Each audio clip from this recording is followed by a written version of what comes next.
What's up, everybody? You're watching the Brawadis NBA show. Your host, Brandon Brawadis. Today, we've got a ton of rumors, tons of news, starting off with everything that happened with Deandre Jordan. Me personally, as a fan of the Suns, this doesn't affect me, but this is still crazy. So I'm sure as everybody has heard, last week, DeAndre Jordan signed a 4-year max contract with the Dallas Mavericks, or should I say agreed to sign, which is what everybody does. Free agency starts July 1st in the NBA. You can't officially sign until a week after, but everyone agrees to terms, which is what DeAndre Jordan did with Dallas. The Clippers, realizing how screwed they were without DeAndre Jordan and with no money to go after another free agent, decided to kind of home wreck Dallas and DeAndre. They flew out JJ Redick, Blake Griffin, Chris Paul, Doc Rivers flew out to DeAndre Jordan's house in Houston and met with him. And let me just add that these are all reports from sources. I'm not saying any of this is true, but these are what reports came out from legit sources. Met with him, convinced him to re-sign with the Clippers and blow off Dallas, which is something that almost never happens in the NBA or in any sport, honestly.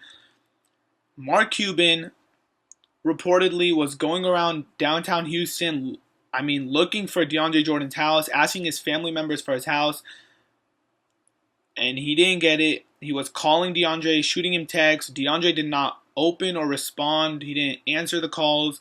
Chandler Parsons tried texting DeAndre. He didn't answer any of them. Clippers stayed in his house till midnight, signed the dotted line. Goodbye, DeAndre, to Dallas. I have no idea how. I don't even know. That was crazy. I don't know what kind of look this gives the Clippers around the league. I'm not sure what kind of reception DeAndre is going to get when he goes back to Dallas.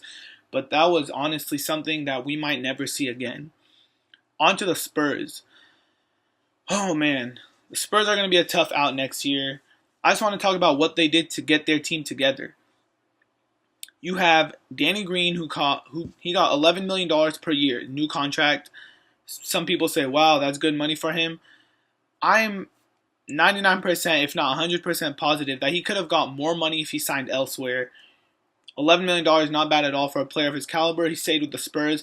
But now let's get on to the real pay cuts. Tim Duncan just re-signed $5 million this year. Manu Ginobili, $2.5 million. David West, $1.4 million. Are you kidding me? They got Tim Duncan, Manu Ginobili, and David West at a combined $9 million. That is a championship level organization, and I'm not a Spurs fan, but I'm giving them respect. That's crazy. Tim Duncan, Ginobili, David West could have got more money anywhere else.